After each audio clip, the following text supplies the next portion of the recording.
শেষ ব্যক্তি গ্রেফতার না হওয়া পর্যন্ত কঠোর অভিযান চলবে এবং উপার্জনক্ষম 2টি সন্তান চলে গেছে। এই পরিবারের একটি অপূরণীয় ক্ষতি হয়েছে, এই ক্ষতি পূরণ করা সম্ভব না।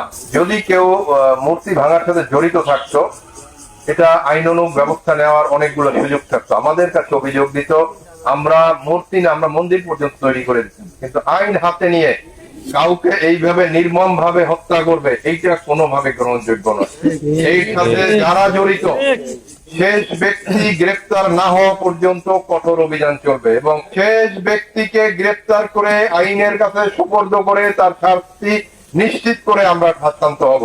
তার আগে আমরা থামবো না এবং এই ধরনের ঘটনার পুনরাবৃত্তি আমরা কোনোভাবে আশা করব না।